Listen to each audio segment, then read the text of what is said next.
Okay, hopefully you enjoyed listening or watching to the interview with Dodie and Broderick, and now Luke.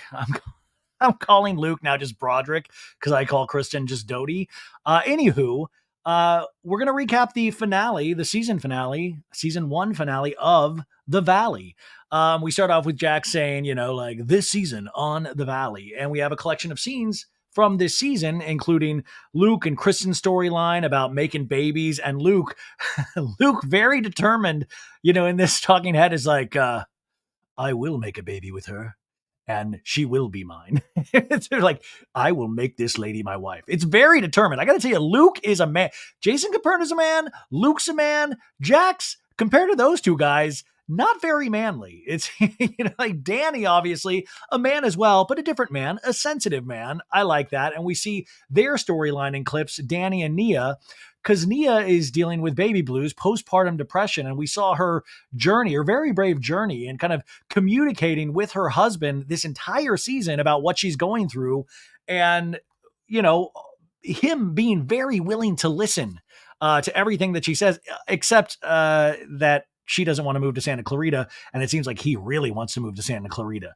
That seems to be their big sticking point. And then we move on to a bigger mess, and that's the Lallies, Jesse and Michelle Lally. And as Kristen said in that interview, you never have seen a couple that from the jump, the first time we see this couple on the Valley, they do not. I mean, she looks like she would rather be in just a bathtub of fire than anywhere near her husband. And, it's so great that we get that kind of the summation of their relationship in this finale, that she has moved on. She's gotten the bravery to actually go live her life, because you can tell in every scene she's not feeling it.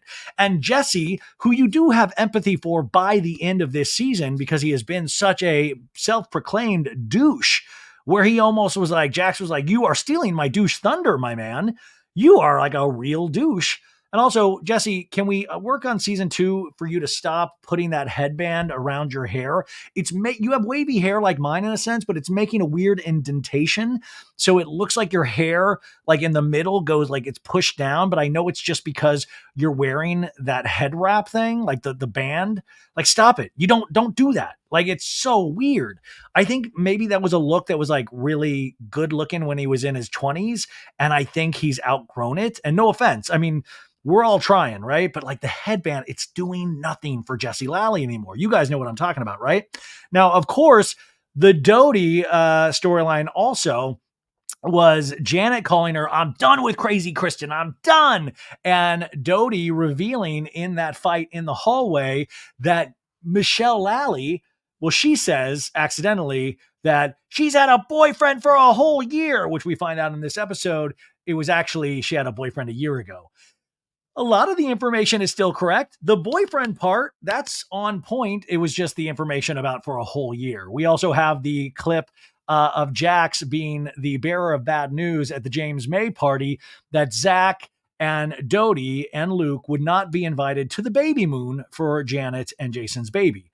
And that was a real bummer. At the end of the day, I understood from Janet's point of view, and especially filming a reality show when you are that far along in a pregnancy. I don't think any doctor would recommend that. In fact, I think the Surgeons General has like said, please do not film reality television if you are more than 5 months pregnant. I'm making that up, but the more I say it out loud, I feel like that should actually be some sort of law. Yeah, let's make it so. Bailey 2024, that's the platform I'm running on. But Jax, you could tell he's like, well, I'm just delivering the news, but you can tell he loves it. I think secretly he's like, I love being the bearer of bad news. Hell yeah. So they didn't get invited on the baby moon, which started like this big divide with Janet, Zach, and Dodie, and potentially Luke. And we also, and I didn't get to ask Dodie about this, was the R&R from earlier in the season when allegedly, and it's a little confusing for me still, and I've talked to most people involved in this, is the R&R, the racist and Republican, that Michelle Lally was racist and Republican, that Janet pushed this information out there. I'm still a little confused on where we stand with that. And there, anyways, and that seemed to have gotten dropped. And I wish that's where you want a reunion, which this unfortunately is not going to have. So Andy can ask those questions of like, where did this stem from? Where are we at now? Interesting. And then, of course, we go to the clips from all season of Brittany and Jax and their relationship woes throughout the entire season because they're opening this Jax's Studio City, right? They're opening this bar, which is the weirdest bar deal ever because Jax lets us know that he has legitimately put in no money. He is just the name and the face of it. And his deal with his partners that he doesn't put any money in and he gets to. I'm so confused with the business dealings of this because you would think you'd have to put a little skin in the game. Like, what business partners just, I don't know. But Brittany's even like, I'm part of the bar too. So you see that throughout the season of like, I'm excited to work on the bar. I'm confused with who does what at this bar. But the other storyline is Jax being completely domineering and talking down to Brittany the entire season and really highly putting it out there, high key, that she has a drinking problem of like, you gotta stop drinking, bad mouthing her, not just to her face, but to her friends. You're in Big Bear and you're like, pull it together. You're the only woman not helping with the food. Women are supposed to be barefoot and pregnant and cooking, and you're not doing that. All the rest of these rascally ladies are doing it, and you're not, Brit. And she's like, Jax, I'm sick. How dare you? It's so weird. Like the vacillation that Jax goes between of completely aggressive and angry. And then on the other side, he'll then just like apologize profusely of like, oh, I'm a fucking idiot. You know me. I'm a fucking idiot. You can't trust a damn word I say. He like, it's so interesting. And that's kind of where I wish Dodie was in Big Bear, because when he was like coming at Brittany in that room with all the girls around, you kind of would imagine Dodie would have been the one have been like, it would almost have been like the X-Men. She would have been like Storm and just kind of flying up with her Christian Dodie powers and been like, fuck you, Jax. This will not stand.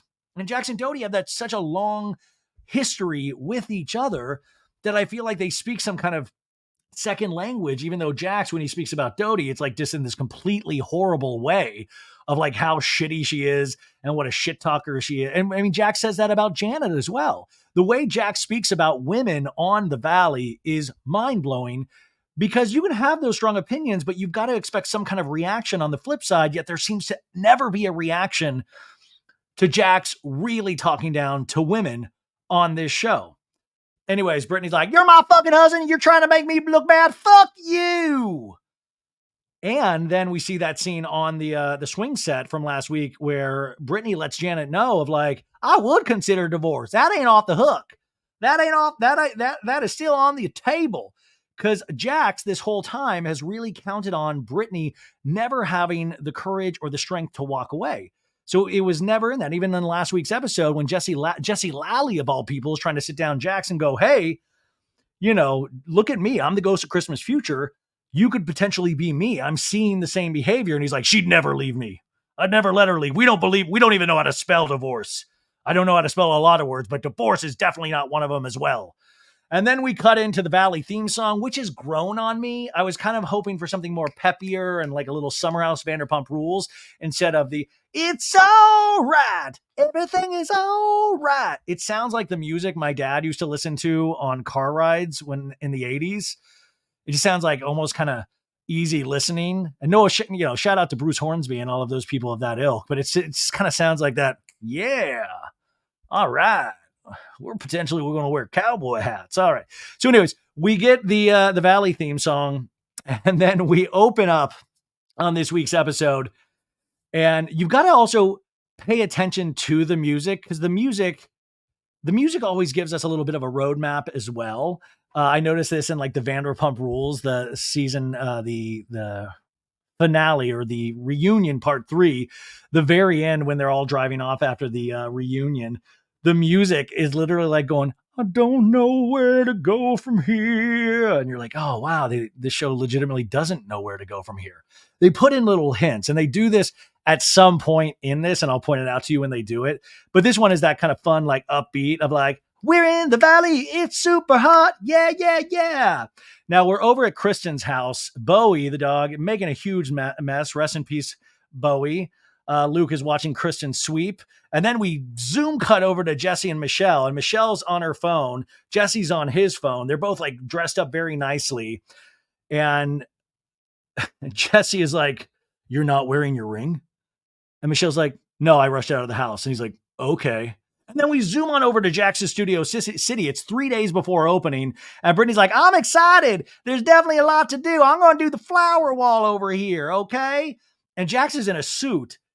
And he's like, you don't even know how stressed out I am right now, Brittany. But you don't even get the sense that he's really doing anything, just kind of sitting around telling people that he's stressed. So you're like, okay, Brittany seems to actually be actively talking about doing something. You're just in a suit looking nice and saying you're stressed out. Then we zoom on over to Janet's place and we have Stephanie, a nursery designer, and Jason Caperna is nailing up dream catchers. Dreamcatcher scared me ever since that Stephen King book. Wasn't it called Dreamcatcher? Anyways, then we zoom on over to Castaway's restaurant with Danny and Nia. And he's like, so you're on board for Valencia, which is like Santa Clarita. We see 3 weeks ago, Jesse Lally taking them through this beautiful house. And Nia's like, no, I'm not. And he's like, don't say no, Nia. And she goes, let's put a pin on this. But when we come back to it, let's actually see each other's point of view and compromise. And Danny's like, come on, it's not that far, bud. We can do it. I like Nia in the sense, I like Nia for so many reasons, but Nia will always be like, it's so grown up, a grown up way of communicating and talking to each other of like, let's put a pin in this. And when we come back, I want you to agree with me. It's like, let's put a pin in this. And it's not like Danny will take that and he's like, no, we don't put a pin in it. Like that's what you would see Jax doing. But Dan, it seems like they actually listen to each other. I mean, maybe not completely, but it's a different way of watching a couple communicate with each other, which I think is also so needed in the Bravo sphere and on this show, because we see all of these couples that are communicating in such negative ways. So it's great to see. I mean, that's what I think also kind of makes this show work, is that at the end of the day, it's about couples, all different kinds. Okay. Then we see Jasmine, and she's over at some like pottery place meeting Zach Wickham, and they're going to reenact the scene from Ghost with Patrick Swayze and Demi Moore.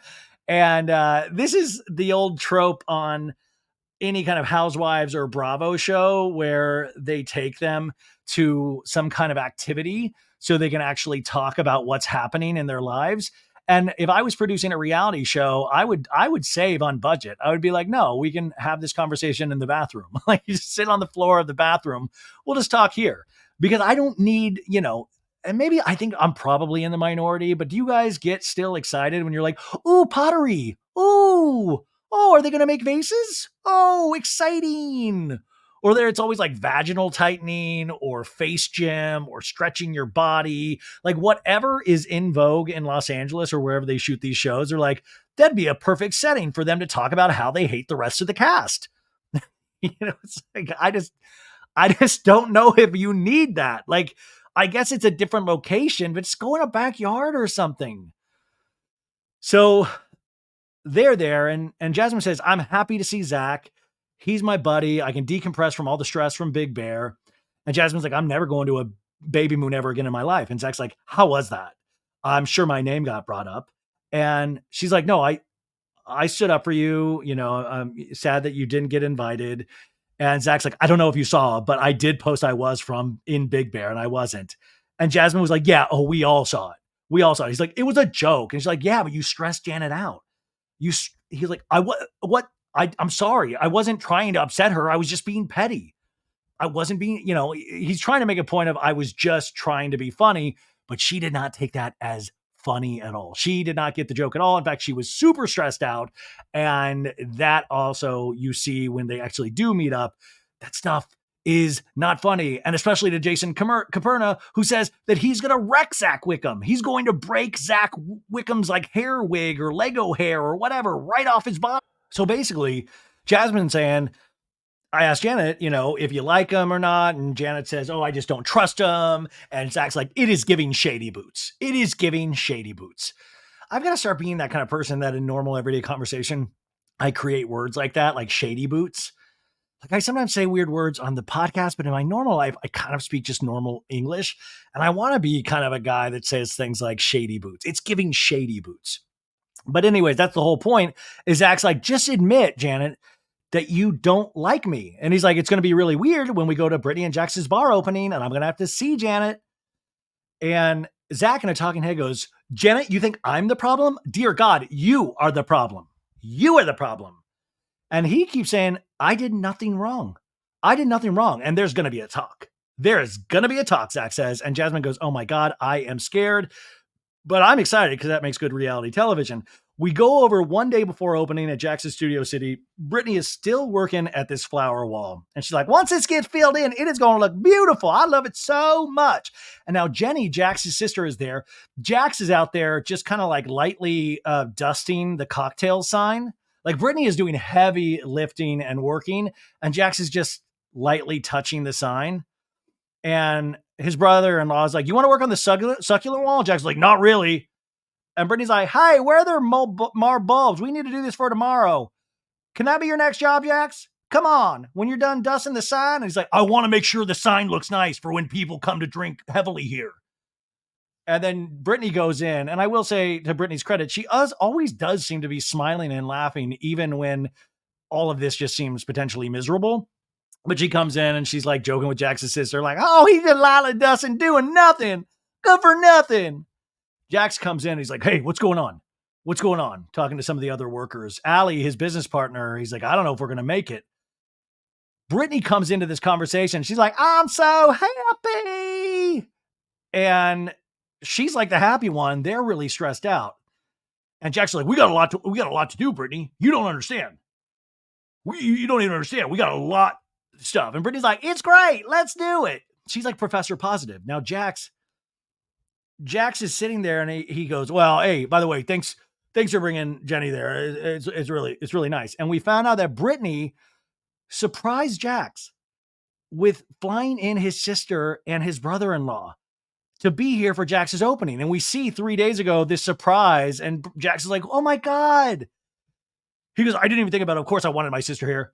And she's like, I told you that whole time you're going to be sorry for being mean to me because I'm doing something real nice for you. I'm doing something real nice. You're going to be sorry. I'm doing something so special for you that whole time. Aren't you sorry for being so mean to me now? And we flash back to a week ago when he's like, how much was Brittany drinking? And then to Brittany, I drink 2 bottles of tequila. Do you see me acting crazy? Because you were talking about your own wife out there. Everybody hears it. In this scene, he goes, I'm sorry. I thought you were drunk. I said I was sorry. I know, but I feel like you don't listen to me sometimes. In fact, sometimes I don't feel like you're attracted to me sometimes. And Jack, it's just silence. Like he doesn't even respond to that attractive. Like, I don't even know if that's the right edit or not, but it is dark. He just sits there staring. Sometimes I don't feel like you're attracted to me at all. And the normal person be like, oh my God, of course I'm attracted to you. Are you kidding me? He just sits there. Oh, you guys. He goes, listen, I'm just so stressed out. And I'm trying to support you. I've got the podcast. I've got the child. I've got the bar. Speaking of all this and how busy we are, kind of hurts my feelings that whenever it came time of our schedules to try to have a baby this month, you were so against it. I love that Jax puts all of these things that he's got going. I've got the hair thing. I've got the podcast thing. I've got the bar thing. Brittany has all of those things as well. And it's a huge difference, I think, between men and women, or maybe just between Jax and women.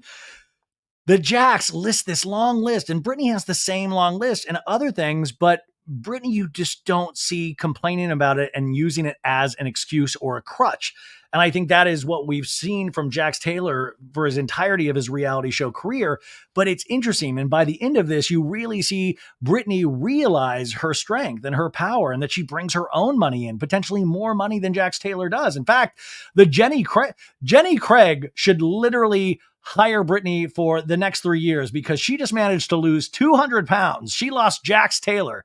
Yeah, what a way to cut the dead weight. I'm sorry, that's a horrible joke, but in a sense, it's also kind of true. So she's like sitting here trying to talk to him this, and he's like, I've got this. And it's like half these things are influencer things. Like, oh my God, you're going to complain about an hour podcast. You do an hour podcast a week, and you're going to say that's too much. I'm shocked he didn't bring up his cameos. Anyways, Jax is just sitting there. He's like, oh, it really hurt my feelings. He goes, every man in the world would be scared about this. You know, everybody's like, you say a second child with you right now. And we flash back to 1 month ago when he's like, another child comes into this world. If you aren't ready to have a kid right now, let me know. And Brittany in this scene goes, how hurtful it is when you talk to me like that about a kid. And he goes, I am just overwhelmed. And she goes, as excited as I am to have a kid, it is mean, and it's not right that we bring another kid into this world if we don't fix these things in our relationship. Cause I don't want this for our future. And Jax kind of looks like he's listening, but obviously he's not hearing. And he's like playing with his ring and taking it off and on. And I thought it was just really obviously this is such a down a bad path. But you see that Brittany, we've seen her all along just committed to this man, doing everything on her end to make it easy for him. And he still is, woe is me. I've got a hair brand deal that I have to deal with. Now we open back up after the preview, and Kristen is talking about going to Colorado to visit Luke's place. And then they're going to go to Indiana. Luke's going to be gone for a month in LA. And Dodie's like, well, I'm not going to be gone that long, but I can do 2 weeks. In a talking head, Dodie says, it's been a rough summer, needless to say. And I know Luke and I are just ready to get out of California for a minute. They're picking out dresses and clothes to wear, I think, for the party. And Kristen goes, Luke and I just need to focus on us and our relationship. Kristen is wearing like this leather brown thing she wants to wear to this party. Luke is probably going to put his nice sweatshirt on. Dodie says, it's a big thing to open a bar. I want to go and support Brittany and Jax. And she says, I'm really excited for this bar to finally be open. Of course, I'm not a fan of everyone that Jax and Brittany invited. And she tells Luke, Jesse and Michelle, I sent her a nice text, but I would really like to have a conversation with Michelle and try to converse about what the hell went on this summer. Luke is saying like, oh, the Mondrian and all that chaos this summer. When we were getting in the elevator and Michelle, you said she had a boyfriend for a year. I didn't know that part of it. And we flash back to Kristen going, she had a fucking boyfriend for a year. And Dodie goes, which is not true, to Luke. And Luke's like, okay. Well, I said that I meant a year ago, which you're aware of, she tells Luke. And in a talking head, Dodie is like, well, here we go again with my misuse of words. What I said about Michelle is that she had a boyfriend for a year. And what I should have said, what I meant to say was that she had a boyfriend a year ago. And then she pauses and she goes, whoops. She tells Luke, I feel like a shit friend, number one, for even saying something like that out loud because I was so fucking worked up. At the time, Jesse wasn't being a good husband. He wasn't carrying his weight in their relationship. So if I'm going to be honest, I don't fucking blame her for texting with someone. Woo! Okay, you guys. And we said in that interview, that's a big slip up. That's a big piece of information. But at the same time, I still want to know what is the details with the boyfriend a year ago. Is it the boyfriend that she has now? Did they rekindle? What happened in this? But yeah, that's a big slip up. And I love that Luke's like, wait a sec, I actually didn't know that. And in the talking head, she's like, whoops, my bad. Did I do that? It's like the Urkel. Did I do that? Now we're at Jesse and Michelle's house and they're picking out outfits for Jax and Brittany's bar. And Jesse's like, I want it to be a little more dressed up because there's going to be a lot of people there. It's like a peanuts on the floor bar. You don't need to be super dressed up. This isn't Capri. Michelle says, we're all going to try our best to get along. Everybody's going to be there. It's a big deal to Jax. It's his first beer. And he says, I actually want to have a conversation with Jax about Brittany when other people aren't there because I'm the only one who's going through a similar situation because at the wine lunch, he said Brittany would never leave him. And we flash back to 5 days ago and he's like, my wife would never leave. Never. And Michelle goes, we always joke around that we have a very similar marriage. And he goes, do you want to go outside to talk about this? I'm getting a little hot. Jesse Lally is having a hot flash. So they need to go outside to have this very, another dark conversation between the Lallies. He goes, I sent Jax a bunch of stuff about our marriage and about his marriage. And Michelle's like, why? Did you think I would never leave you? And he goes, no, I just thought you had such strong family values that you would do whatever it takes to fix any problems and not just abandon the problem. And she goes, I'm not abandoning any, I'm trying myself. And he goes, okay, I'm being honest, Jesse, I lost a lot of those feelings for you. Boom. In a talking head, he says, we are on two polar opposite sides of our relationship. And the whole point was to spend the summer working to come together to a middle ground. And every time I take 3 steps forward, she takes 6 steps back. I mean, she takes miles backwards, dude. He goes, and it feels like fucking shit. Poetic. She says, I don't want to feel like this. And he goes, okay, perfect. Start with the every morning, Jesse's an amazing husband and a great father.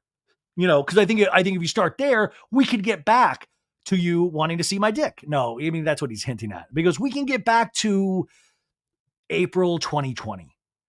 He's wearing that headband. That's all I see. He goes, April 2020, when it was all hugs and kisses. And she goes, I want to be in love with you the way I used to be, but I don't know if I can. And he has like kind of tears in his eyes almost. And she is like the Grim Reaper, man. And she's like, I'm sorry. And he goes, I know you're sorry. I know you're sorry. And he's wiping it with the shirt, his tears. I will say, man, Michelle Lally, it's shocking that she ever did keep anything from Jesse Lally and potentially did have a boyfriend a year ago, because it seems like she has no problem with a straight face telling her exactly how she doesn't feel about him any longer. She's like, I wish I could love you. I'm trying so hard to get to a place where I don't find you disgusting and repelling. Like, and she says it with such a straight face and there's no emotion in her voice. And that's when you know, you're like, oh, she's like done. It is done. The Law and Order theme, done. It's really sad. And this Jesse Lally, it's like sometimes men and probably women too, it's sometimes you push it too far. You've broken it where it's irreparable. You can never get back there. And Jesse's just like, start with maybe I'm an amazing father. Start there. Maybe you'll get back to that place. And you're just like, there's nothing you can do. Oh my goodness. There is so much drama and sadness on Bravo shows, I guess in the world and shows in general. But you think about it. You think about the Ariana and Tom. You think about the Carl Lindsay. I mean, the Lallies we're just getting to know. But my God, it is brutal to watch a relationship go on to television where the moment you see them, you know they are done for. And I guess the good thing is that they didn't actually stick it out and try to make it work, because they would have just been, imagine how much more miserable they would have been on season 2. It would have been so aggressive. Okay, so now we're at the night of Jax's bar opening, the soft launch, and Brittany's like, woo, it looks so good. The flower wall came together. Looks like they put like a tarp tent thing in the back. They got TV set up, which, by the way, Jax's, I think there was like a health violation because somebody made a complaint that they were changing baby diapers on the bar. And I believe it was Jasmine that posted video of them like changing one of Cruz's pull-ups.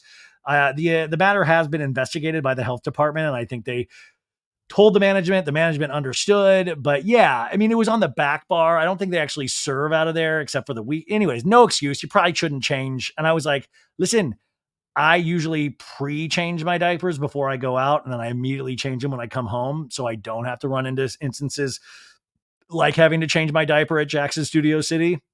Also, another complaint about Jax's Studio City is they only have the one bathroom, and that's kind of a thing. So I imagine a lot of babies will potentially have to change their pull-ups on one of the bars. But yeah, probably not a good rule of thumb at Jax's Studio City. So Jax is like, we got a bar in Hollywood, and Brittany's like, no, it's in the Valley. We got a bar in the Valley. He's like, yeah, a bar in the Valley. He's like, do you want to do a celebratory shot? I was like, Jax, you bitch and moan all season that she's drinking too much. And the first thing you do, like, do you want to do a celebratory shot? Because then you know she's probably going to make her feel bad about doing the, I can't believe you said yes to the celebratory shot that I offered. How dare you? Are you not using your head, woman? Anyways, Jax says, we are finally here at the opening of Jax's. I can't believe how fast we put this together. They put it together in like 2 months. And we see like them doing this over 2 months. And he's like, even though Brittany and I are kind of going through it right now, I think she did do a wonderful job. I think it's exactly what I envisioned, what she envisioned. I think we make a good team. Who's to say? I mean, I think two things can be true at once. They can probably work together good on some things, and probably other things, no effing way in hell, which we see. Also, Jackson Studio City, so it's attached to Rocco's on Ventura Boulevard in the Valley. So this was already a space that was set up for a bar, so it wasn't like they were doing construction from the ground up. People wondering how this all got put together so quickly. I've only been there once, and I've talked about it on the show. I didn't mind it. I liked it. It was fun. It's like, I thought the prices were a little like $1 or $2 more than it should be, But at the end of the day, I was like, oh, if I was into sports, I potentially would come watch sports here. Or it seems like a fun place in the valley to hang out. And it seems like the cost was way more effective than putting together, Schwartz and Sandy's, or maybe even something about her just because of the location. So we see everybody arriving for the soft open. Jasmine's there. Pink Boots is there. Simon Curtis. Zach is there. He's like, it looks so good. Jax's looks really, really cool. And he's like, you killed this. This entire bar has Brittany written all over it to the point of, why are we calling this Jax's? This is Brittany's. Oh my God, that would be, who gets Jax's Studio City in the divorce? Oh my God. They seem like they're actually able to still work together. So maybe they just split it down the middle. Danny and Nia get there. We see Michelle and Jesse Lally. They're all getting out of their cars. And everybody seems genuinely happy to be here. We see Melissa, Jasmine's girlfriend. We see Tom Schwartz. It would be great if all of a sudden, like, Joe pops out of one of the bushes, like, what's up, Schwartz? Are you ready to party at Jax's? Jax is like, Schwartz, I want to be the one personally to show you around here, buddy. And he's like, you dyed your hair back. And he's like, I had to do it. And Schwartz actually bought a handle of Fireball for him. And that is obviously an homage to Jax's dad, whose favorite drink was Fireball, or favorite shot. And he said, I know he's watching, looking down and proud of you, which is nice. So Jason and Janet come in with Jared, and Janet's like, oh, Brittany's flower wall turned out great. And then we see Brittany doing another shot with Zach and the girls and Michelle. And Michelle Alley's like, I can't do the whole shot. And you can tell Brittany's like, I'll do it. And then last we see Kristen and Luke come out. And I do wonder, and I think we know that they sometimes stage these arrivals. And it is funny that they are the last ones to come out. It's like when they used to do that with Beverly Hills with Denise Richards. They would schedule her for the very last. So you're already walking into a party that is already going on and people are potentially already talking smack and shit. It just kind of ramps up that tension. But Kristen says she is really happy. She's just there to celebrate Jax and Brittany. Michelle, Janet, Jason, I'm not worried about any of these people. And I wish I could have talked to Kristen a little bit more about that. Of when you say those things, do you really mean them? Because I would, even if I said I wasn't worried, I would worry. Like, I don't love conflict, so I would be worried going into a situation like this. But anyways, you're about to see, hopefully, sparks fly. Kristen goes to hug Jax. Oh my God, this is amazing. Luke shakes Jax's hand. They do a little bro hug. You see Janet take it all in. They're smiling, but Janet and Michelle immediately get up when Dodie and Luke go near Jax. And Janet goes, I've established a boundary with Kristen and Zach. I need space. If there is any drama, I will run or waddle as fast as I can out of here. She's waving Jasmine over, Janet, and she's like, sit down. I saw that you and Zach went to a pottery thing together. Did you find out if he actually did come to Big Bear or not? And Jasmine's like, no, he was trolling. And Jasmine's like, I don't like that. And Nia is talking to Zach, and Nia's like, I feel like you need to talk to Janet, or at least try. Back to Janet, says, I feel good about giving Zach a chance this summer and forgave him for our past stuff and try to move forward. I don't hate him. I don't want ill will for him. I just don't think we vibe. And now Zach pops in. He's like, hey guys, can I join you? And Janet's like, I mean, yeah, you can do whatever you want. And he goes, Janet, would you like to have a private conversation with me? And Michelle goes, you can talk now. And Janet's like, no, we can just talk here now. And Janet goes, let me just explain this. All I really have to say, I didn't send Jax to uninvite people. I never once told him to go in and be my messenger. I don't know why he delivered the news like that. It's not the energy I want. And then Jason Caperna, he's like, hey, what's going on here, guys? Oh, and I'm like, oh shit. Jason's just like, hey, what's going on here, fellas? What's going on here? It's like a cop energy. I'm like, hey, how fast you driving here tonight? You been drinking? Like, that's the kind of energy Jason's bringing into the scene. And Zach is kind of looking like, girl. He's like kind of smirking. And this is the thing with reality, is that I totally, from a human perspective, understand Janet saying, I wish him well. I gave him a shot. I wish him no ill will. That's nice and great and very human. But at the same time, we're on reality television, baby. You are not Tom and Ariana. we've got to find a way to find some sort of common ground and then find new ways to fight every season about that common ground. So it's really interesting. So they're like, Jason's there. And Jenna goes, I talked to you on that phone call and then you got really aggressive with me, Zach. And we go back to that conversation when she had him on speakerphone with her henchmen, as we call them. And Janet going, you're coming off very aggressive for somebody who expects an invitation for me to Big Bear. That was in the flashback. We come back and Janet's like, I don't need someone to talk to me like this. And then I decided I don't want this energy. And Jason's like, why are you rolling your eyes? And Janet's like, listen, I'm sorry. My friends heard the entire conversation and they were not cool with that. And Zach immediately gets fired up. He's like, I'm sorry. I don't care if Croc of Shit Boots was listening. I could give a shit less. Get the fuck out of here. Because Janet gets up. Oh, I'm sorry. And Jason goes, don't ever fucking talk to my wife like that. Oh, I will fucking wreck you, dude. And Zach's like, wow. And he gives like one of these like, wow. He kind of does a hand gesture of like, wow. But holy shit. Jason Caperna coming alive, going, I will fucking, do you see this? This is an 8-pack, bro. I do not eat fast food. But like Zach going, get the fuck out of here, dude. Get the fuck out of here. Just like, he just told me to get the fuck out of here. Go! Don't ever fucking talk to my wife like that again. You think I'm fucking around, bro? I will fucking wreck you, dude. Dude, wreck you. And I will say, I would have pissed myself and shit myself at the same time. Zach doesn't even seem like he gets his like BPM up at all. Whatever, dude. He does not seem to really like. I would have just been. It would have been like the Road Runner. You would my chubby legs would have been running so fast it would have like started some sort of fire at Jackson Studio City. Anyways, they get up and leave like Janet and Jason. And what did he call it? Piece of shit boots? Because Simon Curtis, one of Janet's friends, was wearing like pink boots the last time when he was spying on him at the James May party. So Jason goes up to talk to, Simon Curtis.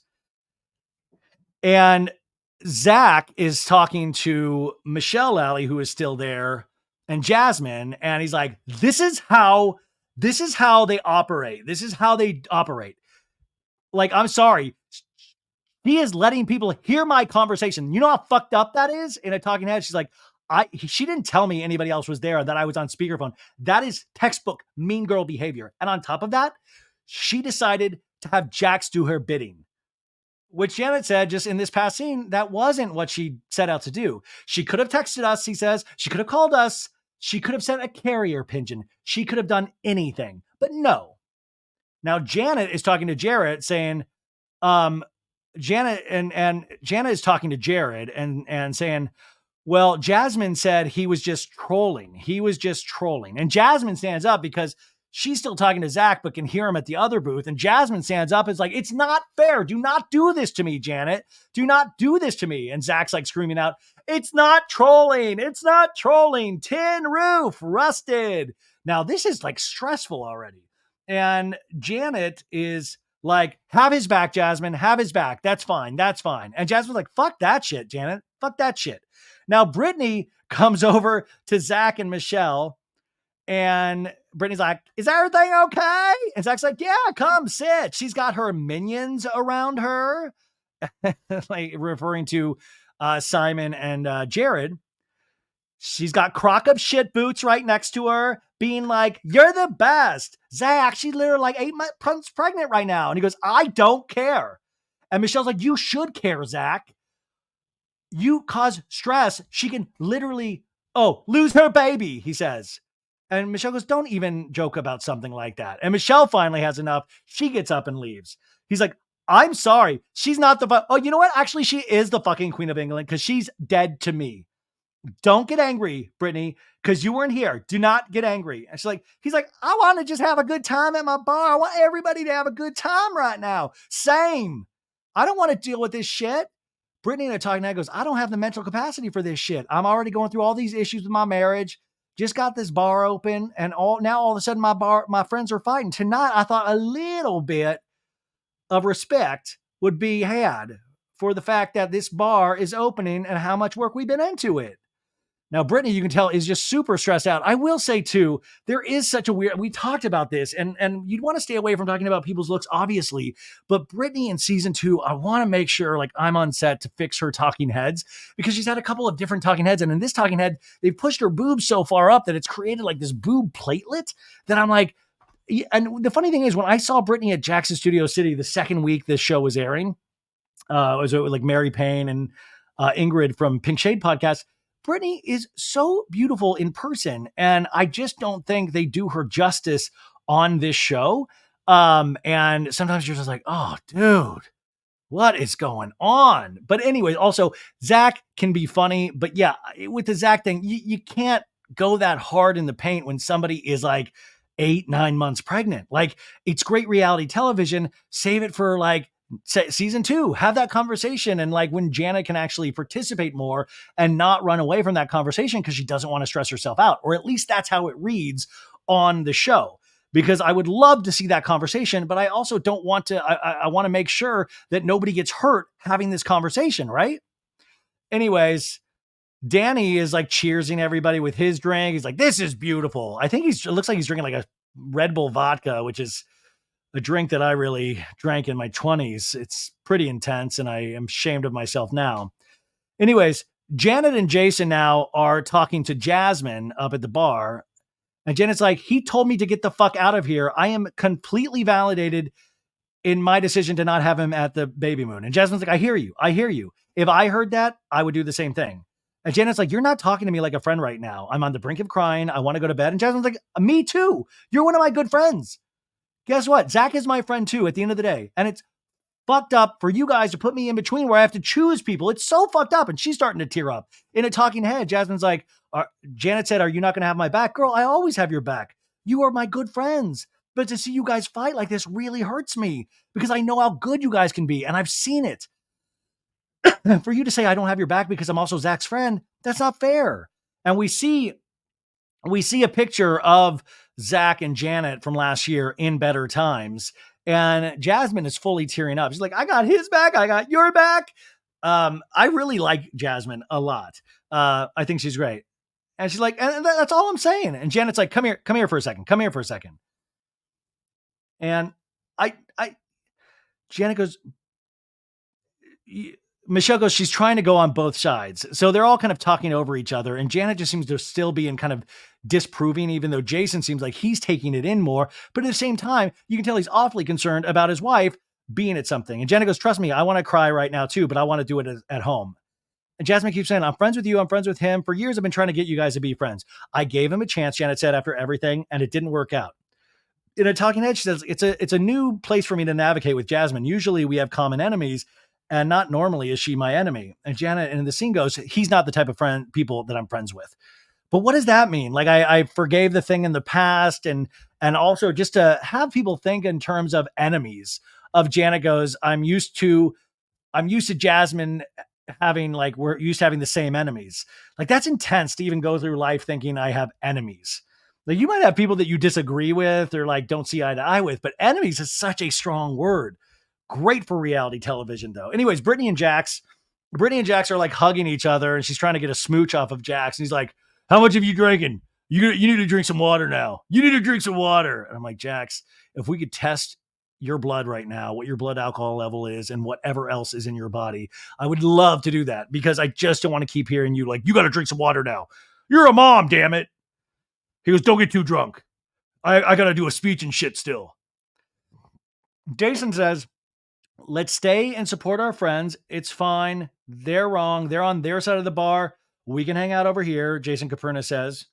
And Janet's like, Jasmine, what she said, it's not good. And Jasmine's talking to Kristen and goes, I'm trying to get you guys all in a place, and you're mad at me for trying. You're mad at me for trying to get you guys in a good place. You know what?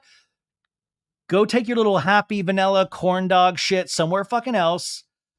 And Dodie goes, because we miss Big Bear, I am done. Janet goes, now I know who my friends are and who my friends are not. And when I bring a child into the world, I know who will be around them and who will not be around them. So Janet, and you also got to also think that she is so far along, and I don't know a lot about, And I'm not about to mansplain being a woman to any of you guys listening because you really know what it takes. But hormones, I've read and been told are raging through their body. So Janet is probably feeling things, right, 30, 40 times even more intense than they're actually happening, right? But she's already on the next level of like, this person will not see my damn baby. They will not come around. They will not breathe the baby smell at all. And Simon, kinky boots or like pink boots is like, yeah, of course. Yes. So Janet is just going off. And now Jasmine is talking to Jax and talking about Big Bear. Jax is like, I was the messenger. And Jasmine's like, well, Janet said, I don't know why Jax would say he's the messenger. She's backtracking. She's backtracking on everything that she said that you to go be the messenger. And Jax is like, oh, let's go attack the problem at the head of the problem. So he goes in, I think, to talk to Janet, but it's a lot of confusion. There's a lot of over talking and people are saying the same things. Now you go over to Jesse and Michelle Lally, who are talking to Jax's sister, Jenny, and talking about the surprise. Dodie goes up to Brittany. How you doing, baby? You good? Oh, yeah. Nia is talking. Do you think we'll ever get the girls' photo? And Jenny, Jax's sister, is like, there's too much drama. You guys were all friends before. What's going on? And Michelle's like, I don't think you want to know the answer to that. And Dodie's just like listening, like, Now Luke is being asked to go somewhere else with Zach. And Luke's like, no, I'm sorry. I want to keep Kristen in my eye line. This guy is like, he truly is a hunter. He's like, no, I've got my eye. I've got my eye on a grizzly. Got to make sure Dodie stays right within my eyesight. I got to make sure nobody attacks her from the left. There's a sniper to the right, a sniper to the left, and Luke is right there in between. Now, Christian is trying to have a conversation with Michelle Lally. And you can already tell Michelle is not too open for this. So Kristen goes, Janet, that's what happened, Michelle. And Michelle's like, there's no reason for you to do what all you did. Janet started it, Kristen said. Do you not realize that? Janet, the one that fucking started it, the shitstorm of lies. Jax goes over to Janet now, and you tell he's a little lit up. He's like, first of all, Janet, I was the messenger. And Janet goes, hey, be careful with your tone. I'm pregnant, please. And then he goes, okay. And he goes, I'm going to calm down. He goes, okay. I was the messenger in this. First off, I wanted to see Jason stand up of, I will wreck you, Jax. Janet goes, I told you to go in and uninvite everyone. And Jax goes, everyone? And Janet goes, I'm done. Good luck with your bar. And Jason's like, Janet, wait, I didn't even hear what happened. Wait, why are we leaving? I want to finish my drink. And Janet's like, I'm done. Zach and a talking head's like, we are also fractured right now. I don't know where we go forward to a group. When it comes to Janet, I do feel like she's kind of like this puppeteer. Jax, he's like, when I'm in the car, Janet was like, tell them that they can't come. I thought they should go, Jax says. Zach's like, Janet likes to plant these seeds of gossip and drama everywhere. The thing that Janet doesn't understand is her normal tricks she can get away with because nobody sees it. It's all behind the scenes. But now every single person is seeing it. We cut to 6 weeks ago when Janet is talking to Jasmine, getting information. 1 month ago, talking to Brittany, trying to get information about the details of the situation. Then 1 month ago, saying Sheena called me a month ago saying Katie saw a rumor about Jax cheating online. Zach goes, I don't think people can ignore it anymore. Now, Dodie says, Janet's been lying all fucking summer.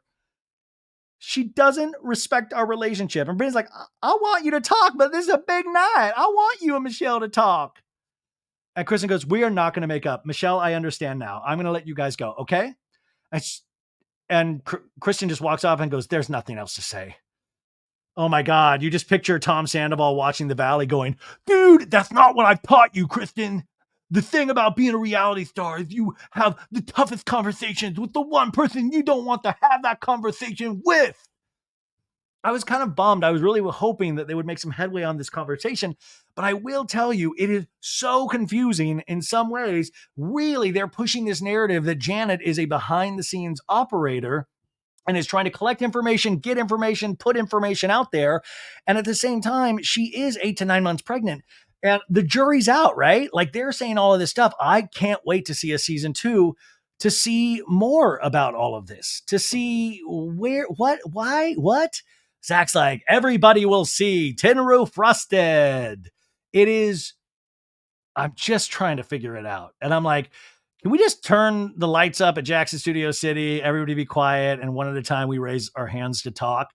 And we just really work this out. And everybody has to sit down. No, let's use our inside voices. Nobody can raise their voice and figure this out because we got a reality show to do, folks.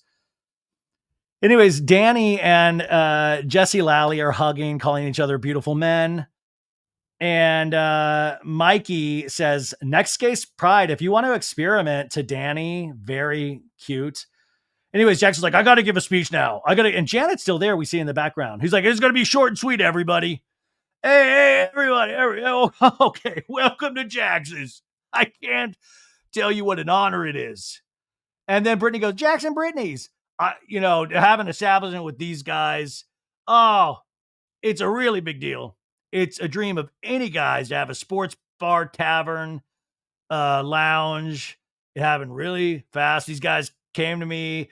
Would you be interested in doing a bar? And I was like, yeah, but the only way I'm going to do this if my wife's involved, because we need somebody to sweep. I'm just kidding. But Brittany seems like thrilled that she was mentioned. Because tonight was definitely a lot of drama that I was not happy about. But overall, I am very proud of myself. I'm proud of Jax. Now we have this beautiful sports bar for the Valley. That's really cool. And at the end of the day, I'm going to say this night was a success. Jax has finished his speech. I'm super excited. Love it. Hugs the co-owners. This is going to be a lot of fun, you guys. The bar is open. The speech should have included, I'm going to completely wreck the remaining part of our marriage. It is going down here at Jackson Studio City. Also, can you see this? That is a big bald patch. I don't know if I've told you my struggle with hair loss, but this is about the bar tonight. We're giving back to the Valley. We're charging 18 for a Bud Light. All right. Anyways, in a talking head, he's like, we beat the odds. Not in his marriage. Literally, he's talking about a bar. He's like, having a bar with significant other, wife, whatever. This is the one thing that is keeping me and Brittany together. And right now, the future is looking pretty bright. One of the dumbest talking heads I've ever seen Jax Taylor say in a million years, because he's like, this is the only thing keeping us together. What about your fucking son, you sociopath? What? This is the only, that kid as well, to be fair, but mainly this bar. This pub cheese. Mima's pub cheese is keeping us together. Anyways, the scene ends with Brittany kissing Jax, and you can tell he's like, yeah, get off me, lady. Everybody's clapping in slow motion. It looks like the end of Carrie, that horror film where the pig's blood gets dumped down. And then all of a sudden, we see these headlines. Jax Taylor and Brittany Cartwright are taking time apart. And it says 6 months later, camera goes up. It is a cloudy day in the Valley. We see Lankershim Boulevard. We see TMZ going, you and Jax. I wish we had the TMZ guy that Tom Sandoval used to talk to last summer. Be like, okay. Brittany, okay. What's going on? Okay. With Jax Taylor, is Jax back? Okay. I don't watch any of these shows. I'm just told out to come out and get footage. But anyways, this TMZ reporter does go up to Brittany. He's like, what's going on with you and Jax right now? What's going on? And Brittany is out with Michelle Lally. I remember seeing this TMZ footage. And Brittany goes, I deserve better. Cruz deserves better. I just think that me moving out and taking space to figure out if this is what I want is the best situation right now. Whenever you fight with somebody for so long, there's always only so much you can take. Ooh. And then we see Jax. He's in his talking head with his like blue sports jacket. And he's like, oh. He's like, I think he wants us to think he's crying, but he's like, oh, I'm sorry. Oh, I never thought I would be in this position that I am right now. And he looks like he's letting out a fart. He's like, And then he's like, one sec. And he walks off the soundstage or walks off the couch, the talking head couch. And you hear him breathing. Killed them all, of course. No, he just like, who would have thought this would have happened? We all thought this would have happened. We all warned you about coming back for reality television. Be careful what you wish for. I can't believe this would happen. It's almost like being on television almost exacerbated our normal issues that we've always had. It's March 2nd, 2024. We zoom in at Jesse and Michelle's house. You get the vibe of kind of like a Rosemary's Baby, like a Shining. Like you see Jesse in like this outfit. He does look like Jack Nicholson from The Shining. I feel like he's about to murder somebody. He's sitting there with Malibu, their dog, with his legs crossed in a chair. And he's like, "Are you going to go to mommy's house, doggy? You going to go to mommy's house?" And we see Michelle Alley pull up with their daughter, and she's holding the daughter, and he's just kind of staring off into space. And Michelle and the daughter come in. Isabella, 4 years old. What a gorgeous daughter they have. And she's like, "Hello." And their daughter runs over, gives Jesse a huge hug. Oh, this scene actually did break my heart, actually. And Jesse's like, "She said she wants to bring her bike to your house, Michelle." And Michelle's like, "Okay, let's bring the bike to the house. What else can we bring? We got to bring some toys." Jesse goes, "Michelle told me 3 days after we wrapped the cameras that our relationship was over," in a talking head. And you see Michelle like preparing her daughter's dinner. Jesse goes, "It made me feel like a fucking idiot. It made me feel like I was blind and blindsided." It's almost like Lindsay. Was she blindsided? Was Jesse blindsided? This is something that we all saw from the very first episode, but he feels like he was legitimately blindsided. So she goes, "I'm going to go talk to daddy. I'll be right back." And Jesse's like, "What did she say when you picked her up?" And Michelle's like, "Isabella? Oh, she didn't say anything. She just said she had a nice weekend with you." "Yes, she did. She had a lot of fun. She did. Are you fine with the schedule for the next 2 weeks? It's all planned out, 2 on, 2 off." And Michelle goes, "As long as it makes sense and it's 50-50. It's 50-50, he says. 2 days on, 2 days off. It's perfect." She goes, "Yeah, I have no issues with that." Okay. I've asked you multiple times, have you gotten all of the supplies and everything for Malibu, because you're taking Malibu, our dog, as well when Isabella's with you? She's like, "Yes, of course. Of course I've gotten it." Like, she's like, "Yes, shithead, I've gotten food for Malibu. Everything's set." "But you bought night food, day food?" "Yes, Jesse, of course I have." They're already in that same pattern of being together. And she says in her talking head, "I finally hit that point where I knew I'm done and I want to move on and I want to get divorced and I want to start my new life. There is no question whether or not I made the right choice." So, like we discussed, Jesse, we need to come up with a list. I don't know why you need a list, Michelle. It's very simple. It's very simple until it's not simple. Jesse, it's complicated. So I would rather have a list. Will you make everything complicated, Jesse? Jesse goes, "Past and present clients, past and present leads, past and present referral sources." It's very clear. It is very clear, Jesse. That's why it should be in writing. In a talking head, he goes, "The only thing we don't fight about is Isabella. We share Malibu 50-50. We have separated our business. So right now we are in a fucking shitstorm kaleidoscope of divorce." She goes, "This is very simple. Our business, we don't work together anymore. That's it." "Perfect," he says. "That's all you have to say." Perfect. So Michelle, the mediator, was very clear in emails that with the filing paperwork, we were supposed to print it, sign it, and scan it back to her. And I'm not signing anything until I retain an attorney and go to court to file. What do you mean you're not signing anything? We need to get divorced, Jesse. I am not signing it. In order to get divorced, Jesse, you need to sign it. Correct, Michelle. I'm doing it the way I want to do it. I don't care, Jesse. I just want to get divorced. I know you don't care because you don't think of stuff like that. Because you're a woman. He says, she says in a talking head, Jesse has a very strong personality. I don't think he's used to this new me where I'm very stern in what I believe. And I'm not going to take any kind of bullshit. She says, "There is nothing to discuss, Jesse. I moved out." He goes, "Correct. I paid half the rent here. I paid for my new place. I'm asking about the corporation, Michelle, our business." "Okay, well, the money split." "No, we spoke to the court attorney, Michelle, and to our accountant." And then Isabella goes, "Mommy," and she walks into the other room from the kitchen. "You put the money back in and you took it out." And then she goes, "Hey, honey, are you eating it? Strong girl, strong girl." And she's like, "I need more barbecue sauce." "Okay. Hey, daddy, look." So it's so brutal that you know this girl is overhearing her parents kind of like, bicker like they probably did when they were still living together. I also want to know, what was that end like they wrapped, and then she's like 3 days later moved out. What was the thing that gave her so much strength? And it seems like this is a truly, like, she has been ready for this moment because she is not giving him an inch. And it really, it's you're like, wow, you're really proud of her for this journey, because she really is truly doing something so beneficial for her, and in the end of the day, beneficial for him and her daughter. But it must have taken so much strength to get there. I thought this was fascinating. I want to know way more information about that day when cameras, 3 days. But Michelle is just nailing him now. I moved out. I got a place. I got furniture. I've moved on. We're not doing business together, and we don't need to make anything complicated. And he's just like, fine, fine. In a talking head, he's like, it's hard because I just keep thinking about Isabella, and he's like tearing up in this talking head. You do have some empathy, and you do feel for him. You do feel for anybody going through a breakup, and you can tell he is emotional about this. He does not, or he did not want this to end, even though he should want this to end.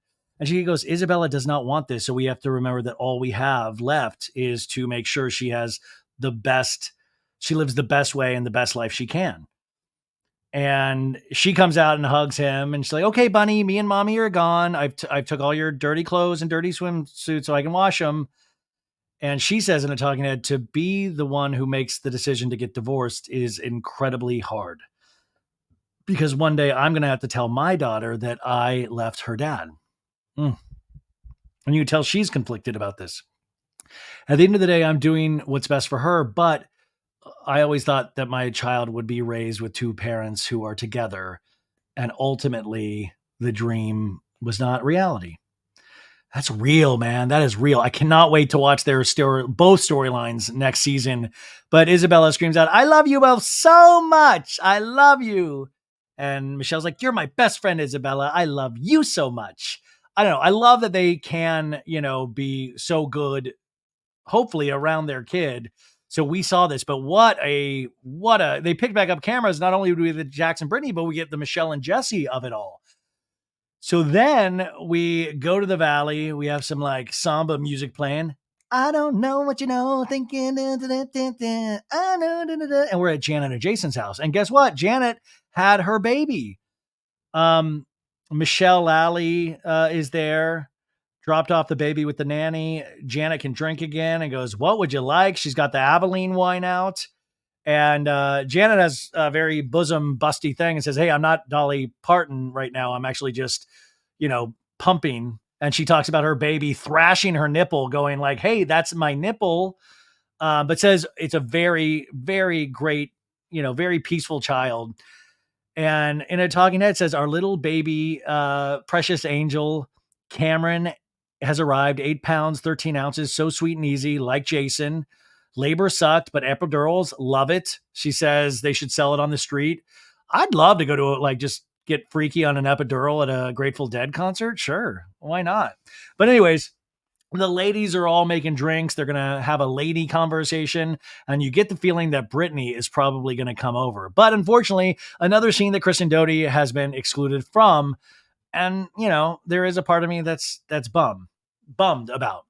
Anyways, Janet, they're talking about Brittany and Jax separating, and Michelle is like, oh man, they go through these emotions up and down, kind of just like talking about how men, like we present ourselves as these strong, like rocks, when in a lot of ways we're way more emotional than women. And it's funny that, Michelle's like, Jesse's a roller coaster at times, just like Jax. So we have the girls pouring their drinks. Brittany is not over there yet, but then we go over to Jax's Studio City, and Jason Caperna, I will wreck you, bro. Caperna walks into Jax's Studio City, and Jax is pretending to work at his bar. And he's like, what are you doing, Jax? You working? He's like, you want to sit down, Jason? Hey, come, let me get a drink. Sit down. What's new, Jason? Dad? He's like, a lot's new. Janet already wants number 2. And Jax is like, you had a baby for 5 seconds. Relax. And Jason's like, he's already 2 bigs. And then he goes, he's already 13 pounds. He's off the charts heights. This baby's 13 pounds. She just said he was 8 pounds. 13 pounds all of a sudden? And Jason goes, yeah, Janet says he's in like the first percentile of baby lane. And Jack's like, oh, I don't know any shit about that. Brittany knows all that stuff. And then Jason kind of gently is like, you had a crazy past few days, huh? And Jackson's like, paparazzi pretty much everywhere. We go to paparazzi 1 week ago, another TMZ, I think, of like, how are you doing with you and Brittany? He's like, I don't know, man. How'd you find me, man? It's. Jax goes, it's there's no affair, there's no cheating, there's no abuse, there's none of that. I am so triggered. My fuse is this big. He puts up the size of his dick, just a very inch. We cut back to Brittany walking up to Janet's door, and Brittany's like, hey, all, what's going on? And they're like, you look so cute, you look cute. We get the hug, that whole thing where girls just hug each other and say each other look great. Anyways, Brittany immediately like, oh, I love it. Janet can finally do a shot because she had her baby. Jax somewhere, you can just hear his voice going, God damn it, I told you to stop drinking. But they immediately do a shot. Brittany can do one in peace now. But Brittany is still kind of laughing, and she's like, I needed that shot. Woo! And they're like, how are you doing? And Brittany kind of pauses. I'm all right. I'm kind of like having a weird moment right now because today was so hard. And then we go to a commercial. Come back from commercial. And Brittany's like, oh, it was a weird moment right now because Jax, oh, goodness, you guys. Talking to her, she goes, a lot has happened with me and Jax. We are already having issues all summer long. But once the camera stopped rolling, things were getting worse and worse and worse. So about 6 weeks ago, I separated from Jax. I moved into an Airbnb with Cruz because Jax would not leave the house. I just feel like that shows how selfish Jax is. Like the fact that I had to move out with Cruz instead of him moving out, especially from being from Kentucky. A man doesn't do that. Can you imagine? Like, so and Jax in his Jax fashion, it was like, no, she wanted to leave. When in reality, Brittany had to leave, forced to leave, but also like, how dare you? Like, we have a child. You're like, you are agreeing to let me leave instead of me taking. I mean, I just thought that was wild because we finally get to hear it from her point of view and not Jax trying to sanitize it and make himself look like, no, it's totally normal. No, she doesn't even like this place. She says it smells. I don't know. Anyways, but Michelle Lally kind of throws in and she's like, oh yeah, we had to go out. I had to get out with my husband as well. And Janet's like, you guys, you're nicer than me. And Brittany's like, well, I knew he wasn't going to leave, so I had to leave. It was too toxic of a situation, especially for my son. Jax telling Jason goes, she left, said she was going to get a place. I was down. I was crying my eyes out. What kills me the most, Cruz. It's all I think about is him. In a talking head, he goes, yeah, Brittany and I are on a break. Never thought I'd get married. Then when I did, I said I never thought I'd get separated, and here I am. It's not looking good, guys. Jason goes, you said earlier nothing happened. It's not like she caught you in bed having a threesome. She's like, no. She never, I like that joke. No. I mean, she didn't catch me. You know what I'm saying? High five. No, I'm kidding. He's like, no, it's nothing like that. No. Back to Brittany. Says Nia goes, was there a straw that broke the camera's back or was, what happened? And Brittany goes, well, he was going out to the bar and instead of coming home, and then he would have these horrible hangovers that would make him mean as a fucking snake. And so I'm asleep. Next morning, I wake up to Jax barreling through. Me and Cruz are in my bed together, by the way. He comes in. Why is Luke texting me right now asking me if I need somebody to talk to because of everything I'm going through? Finally, after he's been screaming at me for hours. And they're like, with Cruz. He's like, yeah, no. And I was like, nope. I packed my bags, packed me and Cruz up, and we just left the hell out of that house. We hit a point where I started noticing everything he did to me. It was just like, it hit me like a ton of bricks. And then I was like, what am I doing? Why am I here?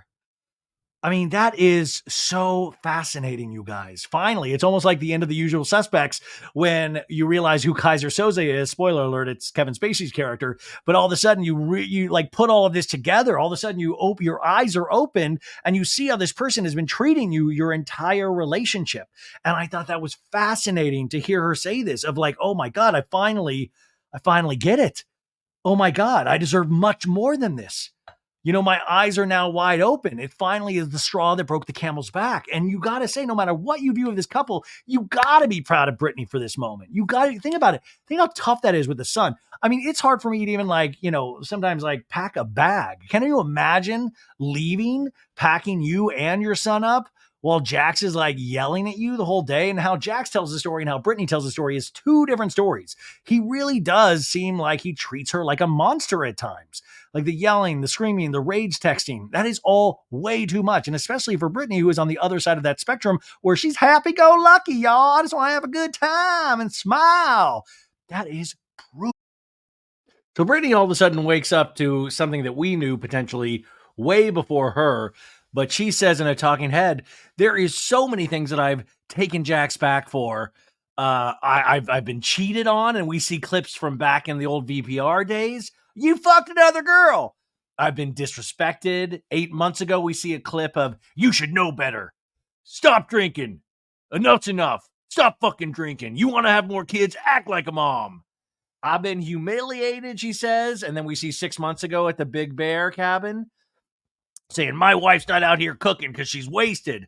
I have been through a lot of pain in this relationship. It has been very public, the pain I've had to deal with. And she says, I just can't deal with it anymore. She tells the ladies, I think the ups and downs about Jax's personality is hard for me too. I hope he goes to therapy. And then we cut over to Jax talking to Jason going, hey, I need to go to therapy. Maybe you can prescribe me something, antidepressant, something to take the edge off. I'm like, bro, listen, I'm on antidepressants. It doesn't really take the edge. I like that it's not Xanax. It's just something to mellow me out. I mean, listen, I'm glad that he would even be considering it, but we've seen Jax do the same game plan, right? We saw it on the final season of Vanderpump Rules that he was in. Remember when he had that conversation with Ariana? He's like, my brain's bruised. And she's like, you should go to therapy. And then we even had Mr. Randall Emmett, Mr. Douchebag to the Stars, even offering to pay for Jax's therapy, and he never did it. So he's had so many opportunities and so many people suggesting therapy to him, and the only therapy we've really seen him do is Reiki, and sometimes on Vanderpump Rules, remember there was that one therapist, but if they agree to be on television, unless you're that therapist on Couples Therapy on Showtime, you're not potentially going to be doing good for your client if it is on TV. So he's saying all the right things to Jason of I need to get to therapy, I need some antidepressants. Right now, if she were to move back in, it's just waiting for another fight. And Jason's like, you need to be making efforts to repair if that's what you want. He's like, I gotta get help. It's going to continue. In a talking head, he goes, I just want to be happy. I just want her to be happy. I want to be happy. Maybe I'm just not cut out for this. I don't know. He goes, I probably should have a sit down conversation with Brittany, see where she is. But I can't continue this arguing all the time. I can't. It's miserable. Not only for me, it's miserable for her. More importantly, our son. Now, here's the interesting thing of he's like, you know what I've noticed? It's miserable. Not just for me. I'm like, dude, you're the one causing most of these arguments. He's acting like he's had some revelation of all the pain Brittany has put me through. It's like, no, you are causing yourself and Brittany and your family all of the pain. But Jax is one of those really charismatic figures that you talk, he says all the right things, right? You're like, oh, that makes a lot of sense. Wow. But the thing is, he doesn't follow through on any of those things. And he has proven to Brittany through the show what we see to not be a good partner. And it's just that we have not seen him on TV. So we've just seen him, doing his cameos and, the little paparazzi shots we would get or Brittany's Jenny Craig ad. So we didn't really know the ins and outs of their relationship. Cameras pick back up and it's like a magnifying glass.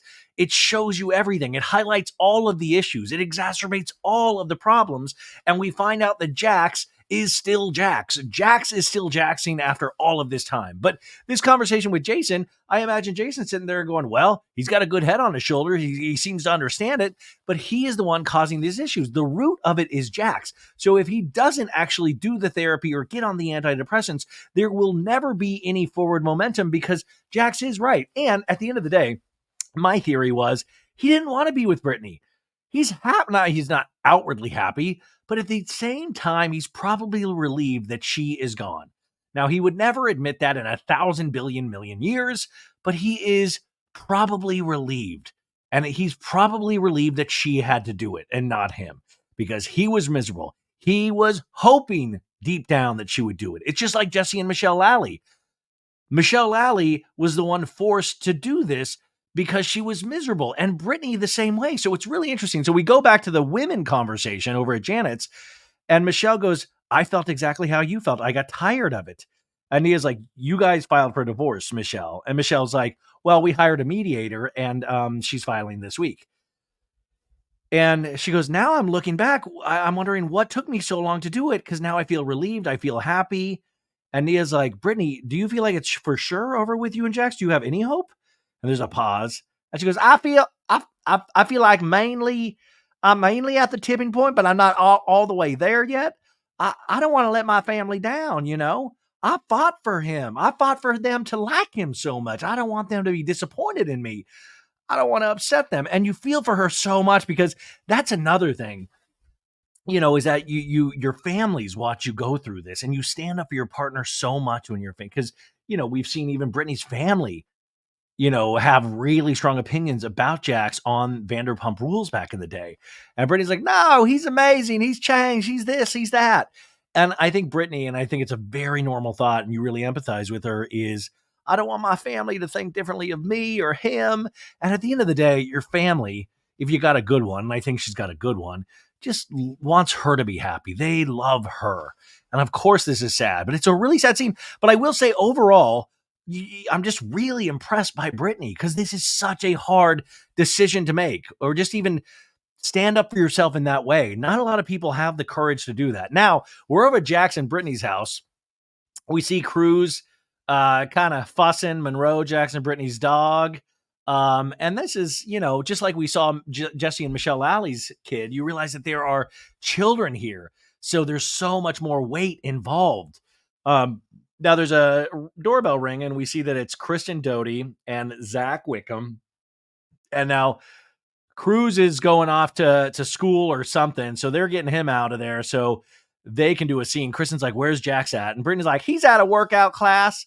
I got to tell you, this Jax, for going through hell, he sure is getting workout classes in. He, like, this guy does not miss. And maybe that's where he's like, that's my real therapy. The gym is therapy. Hitting that bag, running on the treadmill, doing jumping jacks. That's good. Oh, that's good for the head. I'll tell you that. That's sweat therapy. That is sweat melatonin. I'll tell you that much. So they go out in the back to have a conversation. And Doty's like, right when you opened the door, I was like, wow, this is different. And Brittany's like, I've been in this Airbnb for over a month and a half. And think about what it had to take to get me to that point. And Doty, in a talking head, says, I think Brittany is doing exactly what Brittany needs to do for Brittany.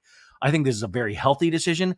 I think this is the smartest thing for both of them. And Zach's like, the fact that you lasted this long for being this bad, because we've seen it be this bad for quite some time.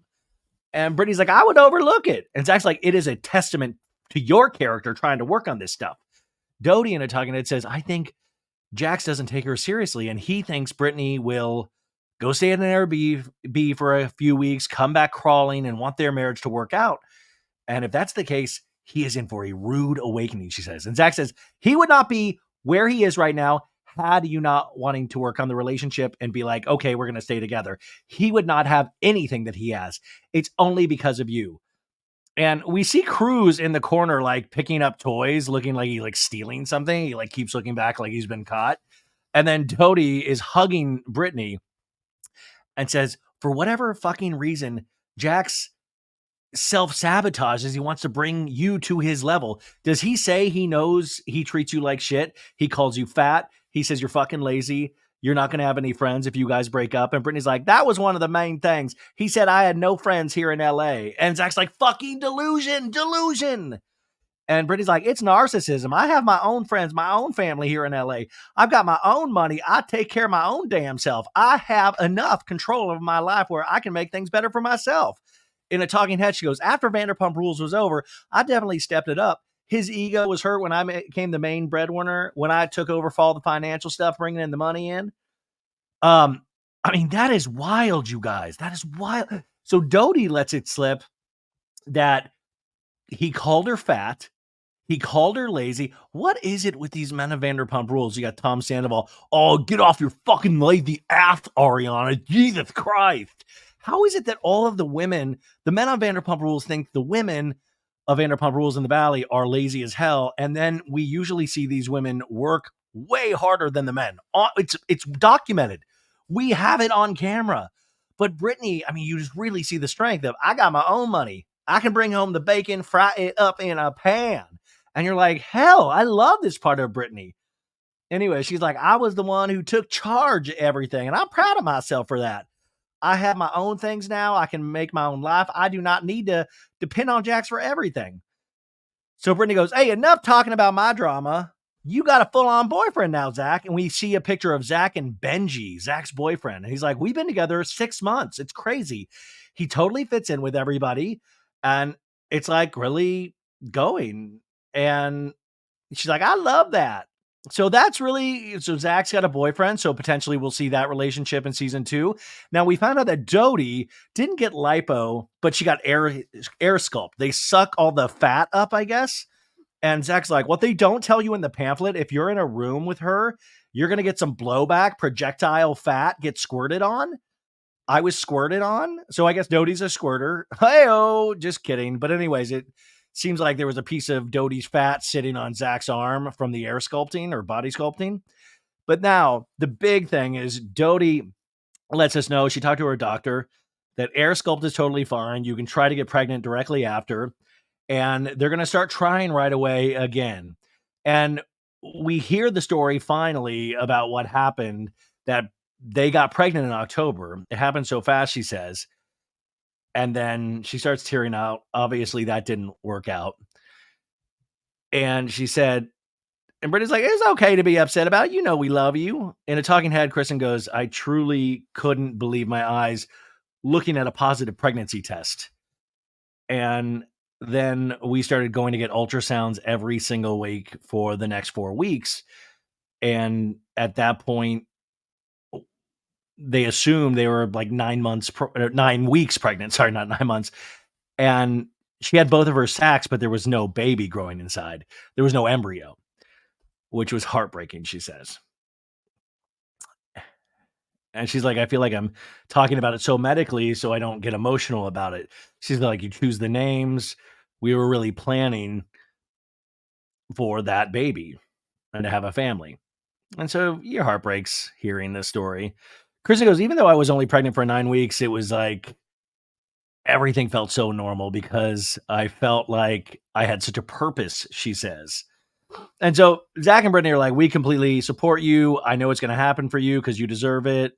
And it's nice to see friends supporting friends, but wow, so much has happened since cameras went down and came back up. So it is interesting to have this camera come up, little last piece of the episode. Okay, so now it's the final scene. We see Brittany up in the bedroom with a suitcase, packing up stuff. Jax is in the kitchen with a Jax's Studio Sit hat. It's like, hello, I'm upstairs. You coming down here? No. You want me to go upstairs? Yeah, if you want to. He's like, I think the baby's at the park. Yeah, okay. He's like, what's up? How are you? I'm good. How are you? I'm all right. And he just sits in the chair across from the bed. So what's the plan? He says, you're not just going to get away with how you treated me all those years. Just because you want to sit there acting all cool, you're not. He's like, I'm not. I think this space is good. Okay. I thought about it. I was talking to my friends about it. I'm going to the doctor. I have my appointment on the 26th. So you finally made an appointment? Yeah. When? Yesterday. You made it yesterday, right before the cameras come up. I mean, no, I made it yesterday because that was the time to do it. And the talking head, he goes, Jack's been saying he's been going to therapy for years now. The day before we pick cameras back up, he all of a sudden has an appointment to go see a doctor. This is all front.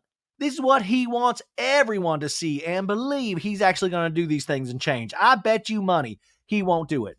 And his talking head goes, I did make an appointment, but I didn't go. And the producer goes, because you were afraid to go? And it was really far. It was really far. And I got to tell you, folks, that's going to add to your mental anguish too. If you're just stuck in traffic, it can make a bad day go to worse. It can make a bad mental health problem just get that much worse. You're stuck on the 405. It's not going to make anything better. This is classic Jax. I mean, and Brittany has his number at this point. This is like Brittany knows all of this guy's tricks, his ins and outs of like, and this is a great conversation about the fourth wall breaking of like, he just wants to do it because he wants to make it look good for you guys, you viewers out there, you Ryan sitting there lazy on a couch eating cheese, drinking your Diet Coke. It ain't going to take the pounds off drinking Diet Coke. But she's totally right. Like she's nailed him. He made it the day before because the cameras are going back up. And then in his talking head, he doesn't even go. He doesn't even go. Even though he knows his marriage is at risk, he says he's really going through these rough feelings. He doesn't want to do it. And then on top of that, the producer gives him an out saying, you were scared. He goes, well, yeah, but it was also really far. It was far. Traffic. It was far. And I'm like, dude, it's like he tries to outplay, outlast the audience, but at the same time, he can't help but just be still stupid Jax. And Brittany goes, you could have been on this a month and a half, 2 months when I first asked you. And he's like, oh, I made the appointment. Don't get mad at me just because I'm calling you out. What do you want me to do, Brittany? Do you want me back? Or are you just going to sit there and let me go? Because I will go. And he's just staring. He's like, oh, make me a bird so I can fly far, far away. What do you want me to do? You're just going to sit. No, I do want you back. I will go. And he's like, Brittany, I do want you back. But you know what? You decided to leave me, which was hard for me in the beginning. But as time has been going on, it's been nice. Don't you agree? I think it's been amazing. Okay. But do you not realize why I decided to leave you? Yes, I do. There are things I need you to address. You took away my safe space. You took away all that for me. Damn. I had to uproot myself and my child. You didn't have to. I had to, Jax. It wasn't that bad. There was arguing, of course, but we could have worked out it where, we don't talk like that. We just kind of, and I stay here in the house. The last couple of weeks. So you want me to live in the same house as someone who has disrespected me and been horrible to me and put us in a toxic living situation for so long and just live in separate bedrooms like everything's going to be okay. Do you want it to end? Do you want it to be over? Why haven't you done anything? Why haven't you changed? You screamed at me, said horrible things to me, that I had no friends here, that nobody liked me here. I never said that. Jax, I never said that. I would never. You have plenty of friends here. Jax, are you kidding me? I'm sorry. Were we out drinking? And she is just, you can just tell. You go, what do you want from me? As soon as the cameras drop, you're going to text me 1 million text messages, talk horrible to me, rage text the shit out of me. Be real. I'm not going to do that. Be real. I don't know how to talk with you anymore. It sucks. I feel freaking weird being in my own bedroom. What? Why? What? It feels bad. It feels bad. Yeah, we talk about crews every day. We don't talk about other, because that's what space is supposed to be like. Yeah, and that's what I want. I'm not saying I want to talk to you more. I don't. And he goes, ha, ha, ha. I see. In a talking head, he goes, I'm sitting here waving the right flag going, you're right. I surrender. We still clearly can't be in the same room together without arguing, so I don't know what else I can do to show you that I'm trying. I like that he's like, I don't know what else I could do. I mean, I'm not going to do the therapy. I could do that, but I'm not going to do that. You heard the traffic thing, so we can't do that. I mean, I probably could talk better to her, but I don't want to, so I can't do that. I mean, I probably shouldn't rage text her, but I like doing that. That's like a hobby of mine, and I enjoy that. It's a passion of mine, and it's just ridiculous. This man saying, I mean, I've tried everything. I've tried everything. This is wild. And I wish Lord, I've seen what you've done for other Housewives franchises, and you've been able to show text messages and then put them on screen. Brittany, please, in the second season, can we get access to some of Jax's rage texts? Because they're doozies. And it paints a completely different picture than this Jax. It's like, oh, life. Oh, the woe of man. Oh, Men, we're carrying the burden. But I would love to see those texts because it paints this different picture of this guy that just rages on Brittany. And that sounds scary as hell. Anyways, I just don't want to live like this. I know we need our space. I know, but you can't go on TMZ and say Brittany moved back in the house. I never said that. I said you were at the house right now. And then she gets to the Page Six interview. How are you feeling after the breakup? The fans are asking Jax if there's a chance of reconciliation. He goes, of course, this is not a divorce. You know, we're just taking some time apart. How's the living arrangement, Jax? This is the TMZ reporter. Oh, we're actually together living in our home right now. And so Brittany catches him in a lie once again. He's like, oh, I'm sorry. I didn't realize I said that. I didn't. It literally made people think I was lying. Of all the time Jax has embarrassed me publicly, you would think he would grow up and grow out of that, she says in a talking head, as the mother of his child, but he still goes on national TV and blatantly lies. He goes on House of Villains and said I had a stroke when he knew it was already ruled out that I didn't have a stroke. We cut to House of Villains. I got a phone call. Your wife's in the hospital. I go to Cedars. She had a small stroke. She's 33. Who does that? Who goes and just lies for attention? He does. Oh, people second guess my character, Jax. That really upsets me because I would never uproot my family for publicity. She goes, I've come into my own. I make a lot of money, she says in a talking head. I feel like I've woken up. I feel like so much stronger. I know I'll be okay, but I know my worth, and I know I don't deserve to be in a relationship like this. What was I thinking, staying with him this long? Damn. You think I'm just going to keep bouncing from Airbnb to Airbnb? What do you want? Actually, something's wrong in my mind, okay? Look, I agree with you. I need some help. I got a lot of demons. I got depression. I usually just put it inside. I don't talk about it until something happens and I take out on you the stuff I'm angry about, which is not okay. Well, that sucks, right? That I had to move out for you to realize it, that you could actually, it's hard for me, Brittany, to ask for help. The men in my family don't ask for help. We don't show emotion. We don't. We just bury that shit and do blow. Because I bury my emotions. You let your emotions out in a very aggressive way. He goes, oh, no, exactly. What I mean is like, I put it inside me, but then I just take it out in a different way. So just another lie. He goes, I don't even know what else to say. Let's just agree to not argue in front of Cruz. You're going to go pick him up from school, right? Right? Okay. And she finishes packing. And he's just like, oh, man. It's been an amazing 9 years. It really has. I have no regrets. I love Brittany. I do, he says in her talking head. I love my wife. My wife. The only thing that's going to make or break this is time. And in a talking head, she goes, I know I put out with a lot of crap Jax has put me through, but I wouldn't have gotten Cruz if I had gotten rid of him a long time ago. So now I just think that now that I have Cruz and I've woken up the situation, I feel like for his sake and for my mental health, I just can't stay here anymore.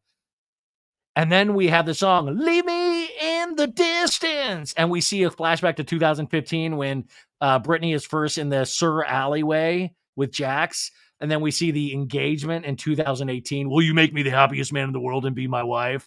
Yes, I'm engaged. And then we see the wedding in 2019.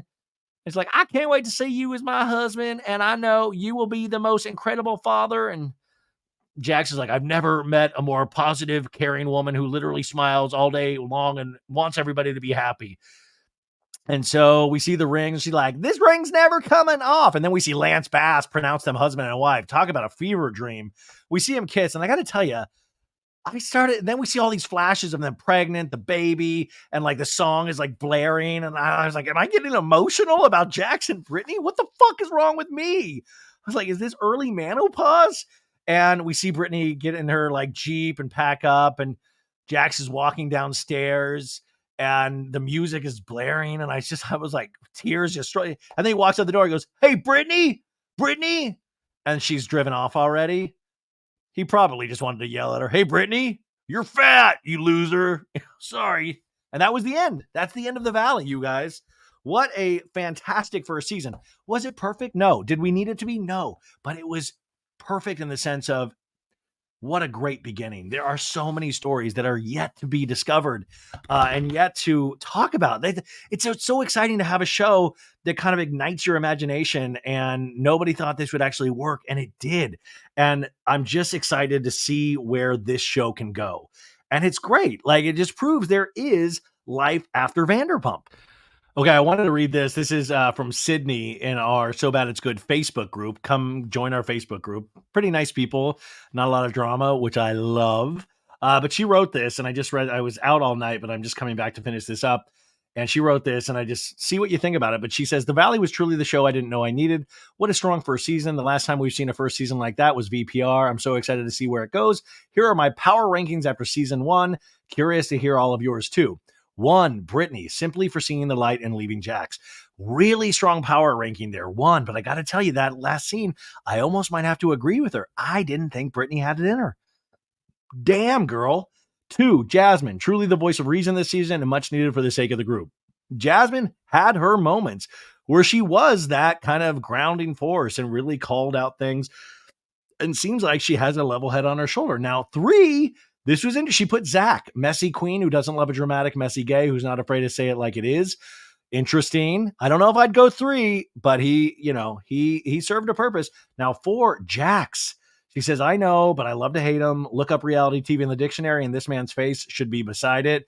He's like, I didn't even ask to be in the dictionary, damn it. I'm not even getting paid for this. Oh, next you're going to ask me to go to therapy, and it's going to take a long drive. Now 5, she put Nia and Danny, love them dearly, and I pray reality TV doesn't change them. Agree. 6, Kristen and Luke. Thrilled to have her back, but wish we would have gotten more of her. The icing out of Kristen should be banned on reality TV. Oh, the icing out of Kristen, like not inviting her to Big Bear, should be. Yeah, it proved my point with any show, not just The Valley. I do not like when people are not invited or don't go on group trips. I also think if you choose not to go on a group trip, you should be fined. You shouldn't get paid for the show. But yes, I thought she was great. 7, Jesse. Look, I normally don't side with the man, but I feel like if Jesse did to Michelle what Michelle did to Jesse, I would hate him. I can only judge what we've seen, and Jesse seemed to want to save his marriage. Yes, but he seemed to want to save his marriage way too late, potentially. And the way he went about it, there was such a bitterness and anger that you really saw what Michelle was potentially living under for a lot of those years that turned her off. So I don't know if I can agree with this one, but I like your thoughts. 8, Jason, he's fine. Fine. If you know, you know. Yeah, Jason, hot man, right? 9, Michelle. She felt trapped this whole season, and I don't know if her true self shined. Excited to see her away from marriage that clearly dragged her down. I'm excited too. And I also think there's a little messiness in Michelle Lally, or at least that's what Kristen hints at. And you kind of see, especially when she put that offhanded comment about Kristen potentially cheating on Luke. I'm like, this girl has some drama in her. And then 10, 10, power rank. Janet's all the way at the bottom. She's just doing too much, Sydney says, and she's messy as hell, which I appreciate because it great stories all season, but don't ice Dodie out. So Janet, and I think Janet does study this stuff, has probably learned a lesson this season with the Dodie of it all and icing people out. And I think what's going to be interesting is really to see all these people at their full potential. And by full potential, I mean fighting with each other. And now that Janet is a mother, and we don't have to worry about hurting the baby, she can go to potentially just hurting other cast members. And we can see what Janet's full potential is. So I've got so much hope for this show, and I think that is exciting. What do you guys though think? If you're watching this on YouTube, let us know in the comments. If not, just let us know. Let us know on Instagram. Let us know, email us, whatever. But that is the Valley, you guys. I'm happy to have had it. I wish there was way more.